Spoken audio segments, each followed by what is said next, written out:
आइए चलते हैं दीदी लोग के प्यारा सा चर्चा की ओर। ध्यान से चर्चा सुनबे तो ज्ञान वर्धक चर्चा हो ऐसे ज्ञान प्राप्ति हो। हाँ जी। एक समय के बात रहे एक एक राज्य में एक राजा रहा। तो राजा चलन एक दिन शिकार करे वन में। जब वन में जब शिकार करे गलथिन तो शिकार करे में उनका 2-3 दिन बीत गए और जंगल में बढ़ते चल गलथिन। जब जंगल में जब बढ़े लगलन तो उनका जंगल में एक पाखंडी साधु रहे जो तपस्या कर रहे, उनका उनसे मुलाकात भइल। राजा की भेले कि राजा के मन में भेले कि साधु महात्मा जो हथिन बहुत पहुंचल फकीर हथिन, से उनका से कुछ अपना भविष्य के बारे में पूछल जाओ।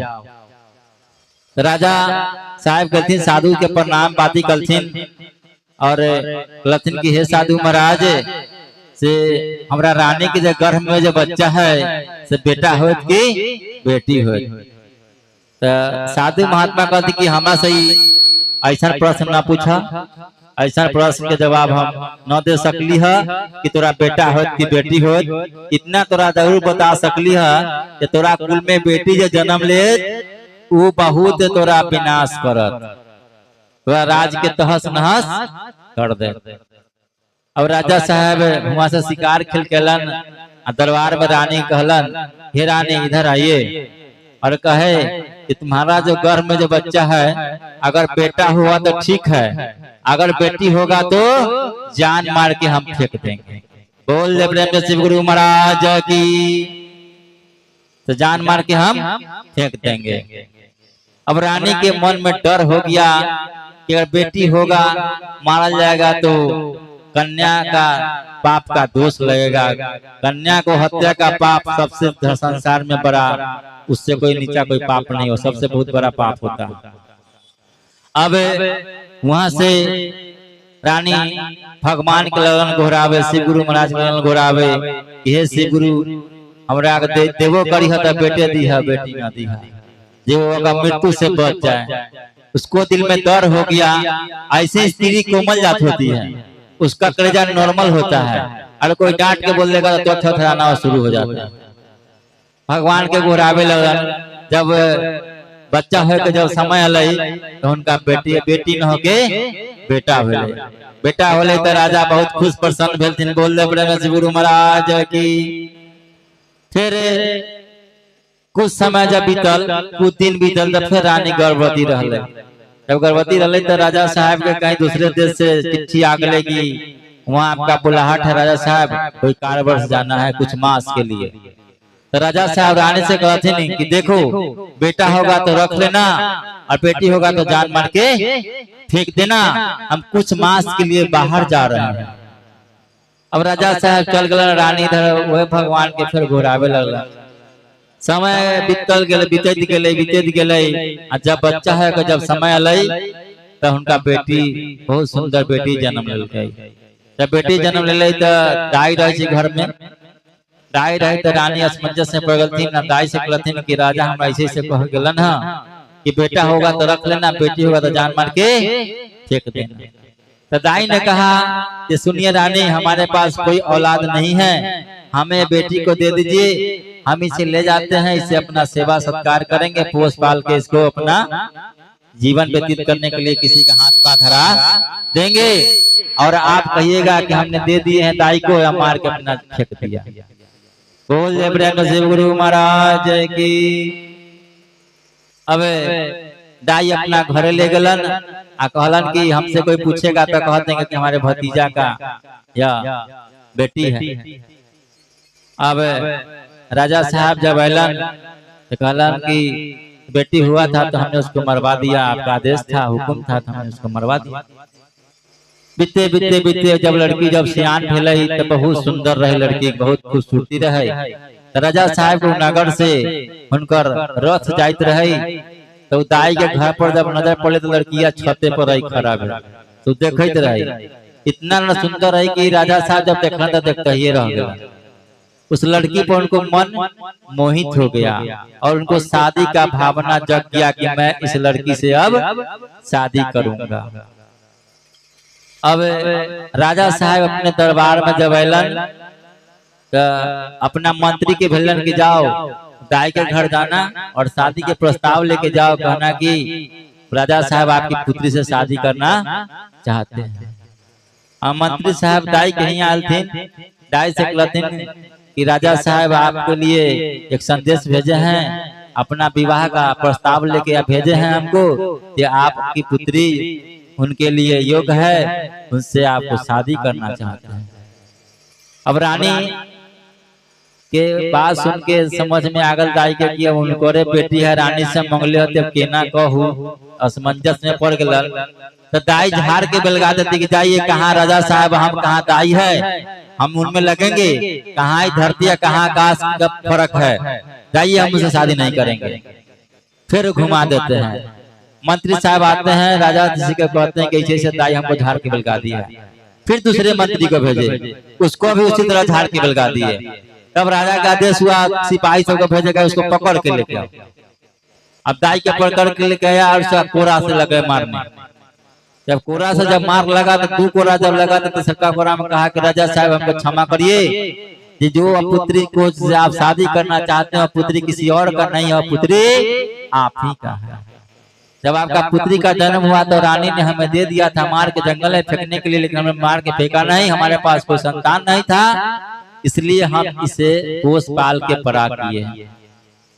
अब राजा कहा कि ये ठीक हुआ जो हम पाप के धर्म से बच गए, नहीं तो हमें पाप लगता। और बेटा रहे नेगो, बेटा के आदेश दिए कि जाओ बेटा तुम इस बहन को जंगल में मार के फेंक कर इसको आंख निकाल कर ले आना। अब बेटा सोचे लागल कि बहुत दिन के बाद बहन मिलल है, अब बाप कहिया कि बहन के मार के आंख निकाल के लावेला, कि हमरा से न होए वाला। और लागल मन में सोचे, अपना साथ ले गए जंगल में, जंगल में बहुत दूर जाए कहलक हे बहन हम तुमको मारेंगे नहीं, हम तुमको छोड़ देंगे, इसी जंगल में तुम रहो, भगवान पर छोड़ दो, शिव गुरु जो तुमको चाहेंगे वो तुम्हारे साथ होगा। बोल दे प्रेम से शिव गुरु महाराज की। बोले चले कहा जो अब भाई वहां से चलल, जंगल में एक हरिन के शिकार कर, हरिन के शिकार के आंख खोले स्त्री के आंख की तरह होले, पहचान न होले। हरिनिया के मार के अखबार दोनों निकालक, दरबार में गेलक, पिताजी से कहलक राजा साहब से कि पिताजी हमने इसे मार दिया है, राख निकाल के लिया है। राजा साहब बहुत प्रसन्न हुए, खुश हुए। उसके बाद समय बीतता गया। जब कुछ समय बीता तो रानी का कपड़ा था जो देह पर के पुरान हो चुका था, और वह जंगल में कंद मूल फल खा कर जीवन व्यतीत करती थी। कुछ और समय बीता तो तन पर के कपड़ा फट गया था, क्योंकि एक ही को वस्त्र था। कुछ और समय जब बीता तो वह पूरा निर्वस्त्र हो चुकी थी, उसके पास कोई वस्त्र नहीं था। कंद मूल खा के पत्ता से अपना तन को ढक करके जंगल में रहती थी। एक समय के बात है, एक दूसरे राज के राजा उस जंगल में शिकार खेलने के लिए आते हैं, और जब शिकार खेलने आते हैं तो उनको कई दिन बीत जाता है। शिकार खेलते खेलते उसी वृक्ष के नीचे पास आ जाते हैं जिस वृक्ष के नीचे वो लड़की रहती थी। जब वह झाड़ी से झांक के देखते हैं तो उनको लगता है कि इसमें कोई मानव या पुरुष कोई लग रहा है, या मानव का आंखें लौक रहा है। तो उन्होंने कहा कौन है, सामने आओ नहीं तो मैं हत्या कर दूंगा। तो वह लड़की बोलती है, राजकुमारी बोलती है कि हम निर्वस्त्र हैं और मानव है, हमारे तन पर कपड़ा नहीं है, आप अपना चादर दीजिए तो हम आपके सामने आ जाऊंगा। राजा साहब अपना चादर उतारते हैं और लड़की को दे देते हैं, और वह लड़की चादर लपेट के राजा साहब के सामने आ जाती है। जब राजा साहब जब आते हैं के सामने जब आते हैं देखते हैं कि वह बहुत खूब सुंदर है, और राजा साहब देखते हैं तो देखते रह जाते हैं, उसमें मोहित हो जाते हैं।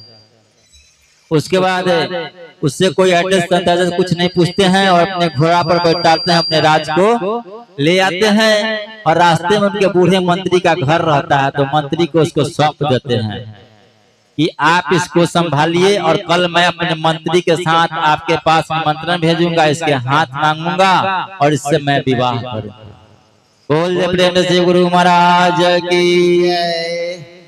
नहीं तो अगर इसको घोड़ा बैठा के इसी तरह से ले जाता हूं तो लोग कहेगा कि किसी राज से राजा ने किसी लड़की को हरण करके ले आया है, यह हमें दोष लगेगा। ठीक अगले सुबह हुआ, राजा साहब मंत्री के हाथ मंत्री को हाथ घर संवाद भेजे, उनका जो होता है शादी विवाह का रस्म रिवाज किए और उनसे शादी कर लिए। शादी करने के बाद कुछ दिन जब बीता, रानी गर्भवती हुई राजकुमारी। कुछ समय बीतने के बाद बच्चा जन्म लिया तो बच्चा बेटा हुआ। राजा साहब बहुत खुश हुए।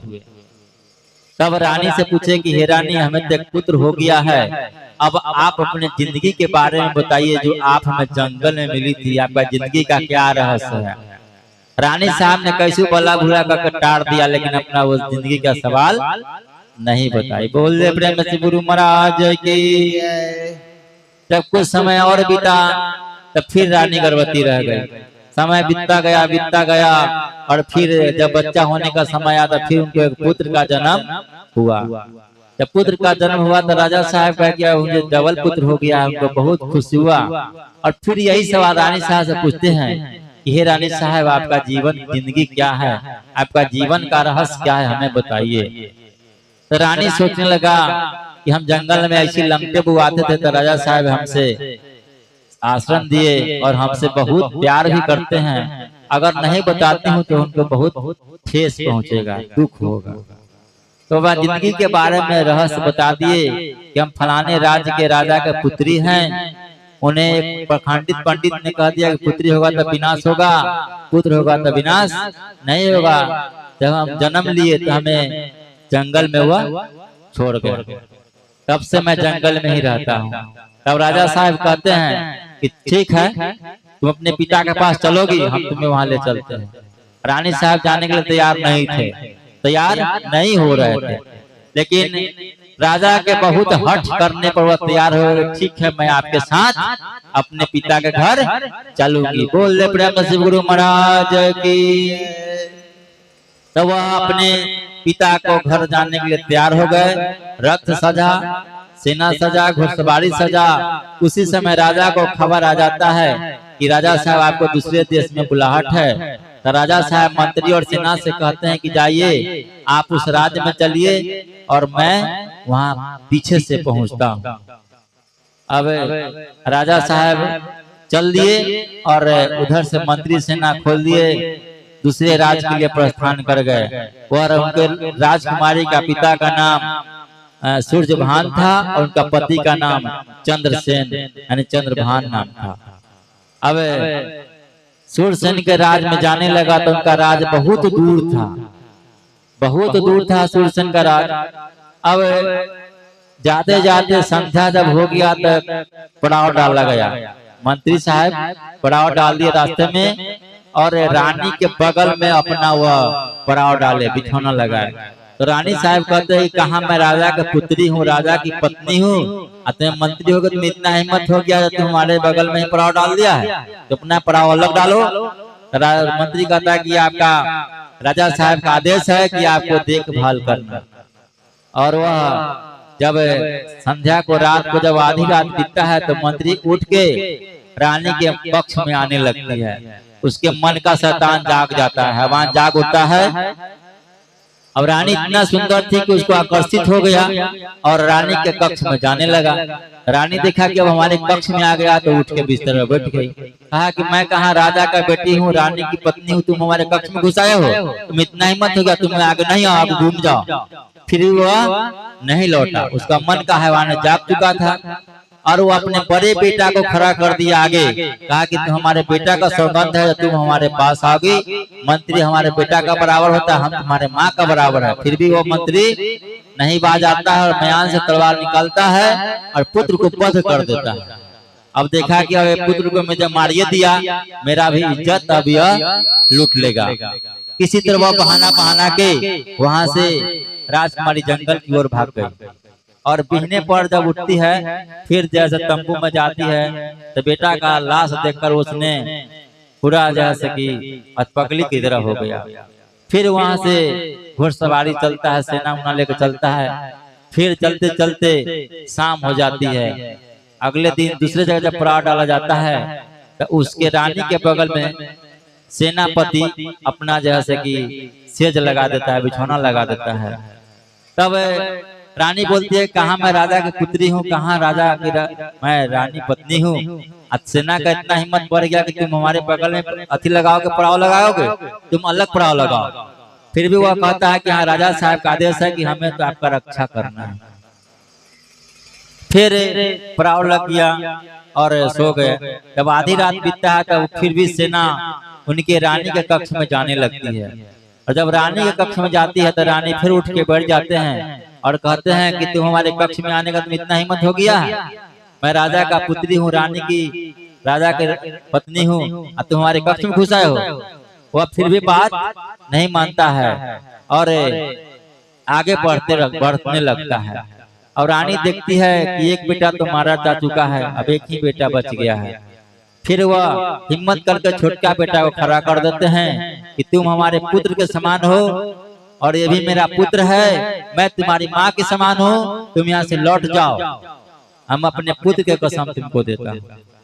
वह कसम को वैल्यू नहीं करता है और तलवार निकालता है और उसके भी पद कर देता है। अब रानी देखता है कि अब मेरा बेटा तो हो गया, मेरा भी इज्जत चला जाएगा। किसी तरह अपने स्त्री लोग ने उसको फंसा करके सेना को वहां से निकल गई। या निकल के आई, एक रास्ते में नदी था, तालाब था, उसमें छलांग लगा कूद जाती है, यह सोच करके कि मेरा दोनों पुत्र जब मारा गया तो मैं जी कर क्या करूंगी। अब नदी का बहाव इतना न था कि वह रानी बह करके अपने पिता के राज में चला जाता है। अब वहाँ 6 साधु स्नान करते रहता है। अब उसके स्नान जब करते रहता है, उसको जब लाठी पर नजर पड़ता है लाश पर रानी के, तो वह लाश को भेजती है तो वह जिंदा रहता है। उसे ले आता है, उसे सेवा सत्कार अति करके जी तो अपने होश में जब आती है, 6 ब्राह्मण कहता है कि मैं शादी करूंगा तो मैं शादी करूंगा। अब 6 आपस में लड़ने लगता है। अब रानी देखती है कि जो दुख से मैंने कूदा वह दुख हमें लागले है। बोल दे प्रेम जय शिव गुरु महाराज की।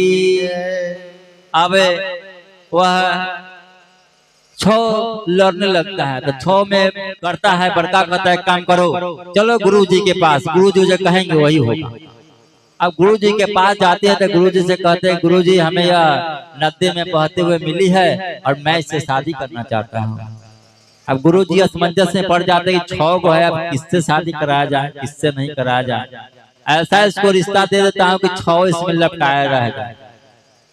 तो गुरु जी कहते हैं कि तुम्हारे 6 भाई के पास कोई बहन नहीं है, इसलिए तुम इसे क्या मान लो, बहन मान लो। आज से तुम्हारा बहन है और तुम्हारा कल्याण होगा। बोल दे प्रेम से शिव गुरु महाराज की। अब 6 बहन मान लिया और राजा के दरबार में वह 6 ब्राह्मण जाता था और अपने नाटक कला से राजा को मोहित करता था और राजा साहब को कहानी सुनाती थी। तो एक दिन रानी राजकुमारी ने कहती कि भैया सब कहाँ जाते हैं, तो दरबार में। तो हम भी चलूंगा दरबार में, कथा सुनाऊंगा। ठीक है बहन, जब चलोगे कथा सुनाओगे तो राजा साहब मुँह मांगा इनाम देंगे।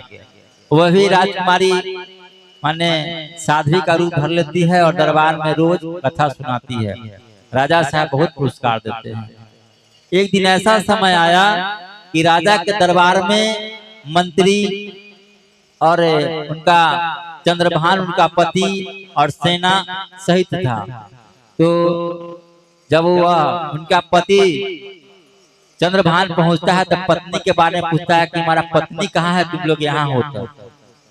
तो मंत्री सेना और सेना नायक सब मिलके कहते दुख का उनका कोई और नहीं रहा और दरबार में उपस्थित थी।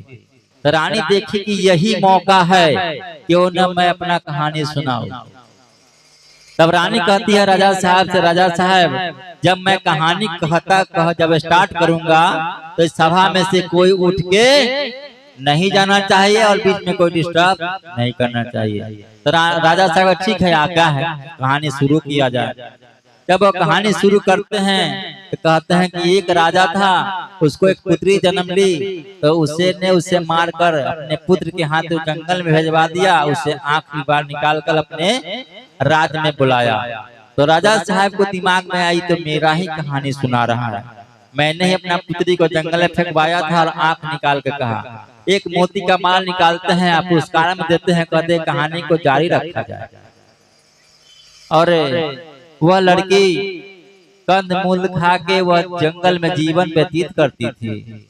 और कुछ दिन बीता तो कपड़ा पुरान हुआ, कुछ दिन और बीता तो कपड़ा फट गया, कुछ और दिन बीता तो वह कपड़ा तन पर नहीं था। जब एक समय की बात आया तो एक राजा दूसरे राज्य से शिकार खेलने के लिए आता है, तो वह शिकार खेलते खेलते उस झाड़ी के पास आ जाते, जिस झाड़ी के पास वह लड़की रहती है। और वह लड़की से वह राजा को भेंट होता है, तो राजा अपने दरबार में बुला लेता है और अपने मंत्री को सौंप देता है। कहता है मंत्री वर, अगले दिन आऊंगा और इस लड़की से ब्याह करके मैं अपने राज की रानी बनाऊंगा। बोल दे प्रेम से शिव गुरु महाराज की। अब राजा चंद्रभान ने देखा कि तो मेरा कहानी सुना रहा है। उसने भी गर्दन से एक मोती का माला निकाल दिया, फेंक दिया। कहा कि कहानी को जारी रखा जाए, कहानी बंद नहीं किया जाए। कहानी जारी रहा। तो जब राजा साहब ने उस लड़की से शादी किए, शादी करने के बाद कुछ समय बीता तो एक पुत्र जन्म लिया। पुत्र जन्म के बाद राजा साहब ने रानी से अपने अतीत के बारे में पूछे, रानी ने उसे टाड़ दिया। फिर कुछ दिन समय बीता, फिर एक पुत्र का जन्म हुआ। फिर राजा साहब पूछते हैं तो वो अपने अतीत के बारे में, तो रानी अतीत के बारे में बताती है। तो राजा साहब से रानी जानने की तैयार नहीं होती है। ज्यादा हट करने पर रानी तैयार हो जाती है। राजा साहब वह को संदेश आ जाता है दूसरे देश से कि कुछ काम से आपको जाना है। तो राजा साहब अपने मंत्री और सेना को आदेश देते हैं कि तुम आगे बढ़ो, मैं पीछे से आता हूँ। और राजा साहब चल देते हैं। इधर मंत्री, रानी, सेना चल देता है अपने पिता के राज के पास। पिता का राज इतना दूर न रहता है कि लंबा में संध्या हो जाती है रास्ते में, तो वह रास्ते में पड़ाव डालते हैं। और मंत्री जो होता है रानी के बगल में पड़ाव डाल देती है। रानी साहब बोलते हैं कि मैं राजा के पुत्री हूँ, राजा की पत्नी हूँ, तुमको इतना हिम्मत हो गया कि बगल में टेंट लगा दिया है। वह बहुत हटाने की कोशिश करते, नहीं हटते हैं। और आधी रात में मंत्री रानी को इज्जत लूटने आती है और उसको बड़के पुत्र को हत्या कर देते हैं। और रानी साहब कैसे जान बचा के अपने जंगल में भाग जाते हैं। फिर नेक्स्ट डे अलग पड़ाव चलते चलते शाम हो जाती है। तो अलग पड़ाव जब लगता है तो वहां पे सेना रानी के पास से अपना तंबू गाड़ती है और रानी के सेज के बराबर सेज लाकर सो जाते हैं। और फिर वही हाल मंत्री वाला करते हैं, जो आधी रात में पहुंचते हैं और रानी को अपना इज्जत लूटने का प्रयास करते हैं। और जब वो छोटे बच्चे को खड़ा कर देते हैं तो वही बच्चा को हत्या कर देते हैं। और जब हत्या कर देते हैं तो रानी किसी तरह बहला फुसला के अपना जान बचा कर नदी में कूद जाती है। नदी में कूदने के बाद बहकर अपने पिता के राज में जाती है। तो 6 ब्राह्मण को प्राप्त होता है। बोल दे प्रेम से गुरु महाराज की। और ब्राह्मण सोचता है कि तब मेरा कहानी शुरू हो गया। अब 6 ब्राह्मण उस लड़की से शादी करने के लिए व्यग्र हो जाते हैं। अब 6 जब व्यग्र होते हैं तो गुरु जी के पास जाते हैं। गुरु जी कहते हैं कि तुम्हारे पास कोई बहन नहीं है, इसे तुम बहन बना लो, तुम्हारा कल्याण होगा। और इतना कहकर रानी जो पर्दा के पीछे से जो बोलती है वो पर्दा के आगे आ जाती है। अब राजा देखता है सूर्यभान की मेरी पुत्री है और चंद्रभान देखता है कि मेरा पत्नी है। अब इसी पर उठते हैं, तलवार निकालते हैं, अपने मंत्री और सेना को गर्दन उड़ा देते हैं। और गर्दन उड़ाने के बाद उनका पिता जो है सूर्यभान कुछ दिन पर अपनी बेटी को जाके बेटी से क्षमा मांगते हैं कि हे बेटी मुझसे गलती हो गई, मुझे क्षमा करो। कुछ दिन अपने राज में रखते हैं और उन्हें खूब धूमधाम से विदा करते हैं। विदा करने के बाद जब समय बीतता है तो फिर पुत्र का जन्म हो जाता है। फिर कुछ समय बीतता है तो एक और पुत्र का जन्म हो जाता है। उनका दिया उनका मरा हुआ पुत्र फिर शिव गुरु लौटा देते हैं। कथा समाप्त हुई। बोल प्रेम से शिव गुरु महाराज की।